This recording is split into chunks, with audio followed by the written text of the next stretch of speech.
Hello everyone, আসসালামু আলাইকুম। কেমন আছেন সবাই? আশা করি ভালো আছেন। আমি আজকে আপনাদের দেখাবো নেটিস AC1200 ব্র্যান্ডের যে রাউটারটা আছে, এই রাউটারটা কীভাবে সেট আপ করবেন, অর্থাৎ কীভাবে কনফিগার করবেন। আমি এর আগে একটা ভিডিওতে নেটিস নর্মাল একটা রাউটারের কনফিগারেশন দেখাইছি। আজকে যেটা দেখাবো নেটিস AC1200 যে রাউটারটা আছে ডুয়াল ব্যান্ডের, এর রাউটারটা সেট আপ কীভাবে করবে সেটা আমি ভিডিওর মাধ্যমে দেখানোর চেষ্টা করবো। আপনারা যদি ভিডিওটা স্কিপ না করে সম্পূর্ণ ভিডিওটা মনোযোগ সহকারে দেখেন, অবশ্যই আপনারা একবার দেখলে বুঝতে পারবেন যেভাবে সেট আপ করবেন। আমরা সেট আপ করার আগে আমাদের কিছু বিষয় জানা প্রয়োজন। সেগুলো তো আমরা অবশ্যই করবো, যে রাউটার অনু কানেকশন এবং বিভিন্ন বিদ্যুতের লাইন সংযোগ এগুলো দিয়ে দেবো।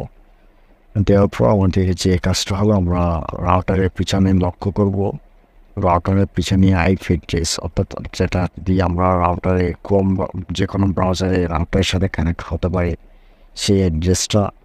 তারপর রাউটারের সাথে কানেক্ট হওয়ার জন্য একটা ডিফল্ট পাসওয়ার্ড থাকে, সেই পাসওয়ার্ডগুলো আমরা কানেক্ট করে নেব।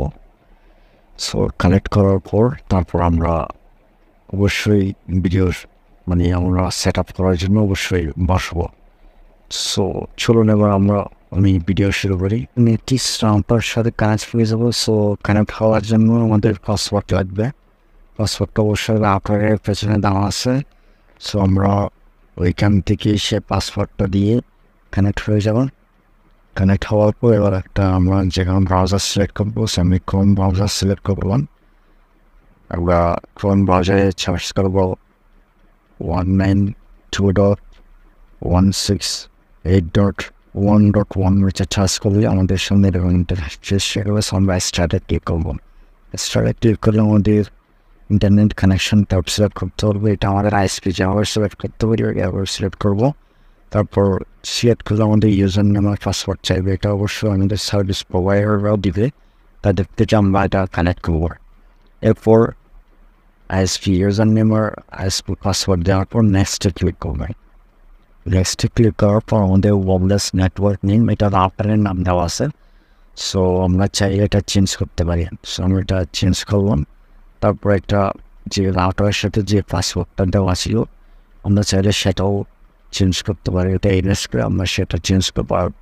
নিচের যে অপশানটা দেওয়া আছে এগ্রি, এটাতে আমরা একটু কমান্ড করি, সেভে ক্লিক করবো। সেভে ক্লিক করার সাথে সাথে আর নেটলি অর্থাৎ আমাদের প্রসেসিং হবে। এরপর আমরা ওয়াইফাই থেকে ডিসকানেক্টেড হয়ে যাব, যেহেতু না আমার পাসওয়ার্ড চেঞ্জ করছে। যে নামটা দিচ্ছি সে নামটা শো হবে। শো হওয়ার পর আমরা যে পাসওয়ার্ডটা চেঞ্জ করছি বা চেঞ্জ করার সময় যে পাসওয়ার্ডটা দিচ্ছি সেই পাসওয়ার্ডটা দিয়ে আমরা আমাদের রাউটারের সাথে অর্থাৎ ওয়াইফাইয়ের সাথে কানেক্ট হয়ে যাব। আমি পাসওয়ার্ডটা দিয়ে ওয়াইফাইয়ের সাথে কানেক্ট হয়ে যাচ্ছে, আপনাদের সেই পাসওয়ার্ডটা দিয়ে কানেক্ট হয়ে যাবেন। পাসওয়ার্ডটা দেওয়ার পর দেখা যাচ্ছে কানেক্ট। আমরা সে কানেক্ট অপশনে ক্লিক করলাম। অপশনে ক্লিক করার সাথে সাথে রাউটারের সাথে কানেক্ট হয়ে যাব। এবার আমরা চেক করতে পারি আমাদের পারেন, অর্থাৎ চেক করে আবার দেখতে পারেন আমাদের লাইন আসছে না।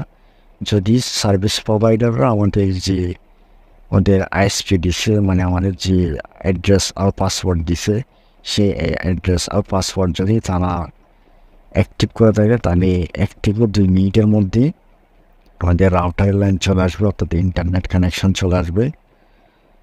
আমরা ইউটিউবে গিয়েও চেক করতে পারি। ধন্যবাদ সবাইকে আমার ভিডিওটা মনোযোগ সহকারে দেখার জন্য। আপনাদের যদি ওয়াইফাই রিলেটেড যদি কোনো প্রবলেম থাকে অবশ্যই আমাকে কমেন্ট বক্সে জানাবেন, আমি সলিউশন দেওয়ার চেষ্টা করবো। আর যারা এখনো পর্যন্ত আমার চ্যানেলটা সাবস্ক্রাইব করেননি, দয়া করে আমার চ্যানেলটা সাইট টেকনোলজি 360 চ্যানেলটা সাবস্ক্রাইব করে দেন। ধন্যবাদ সবাইকে। আসসালামু আলাইকুম।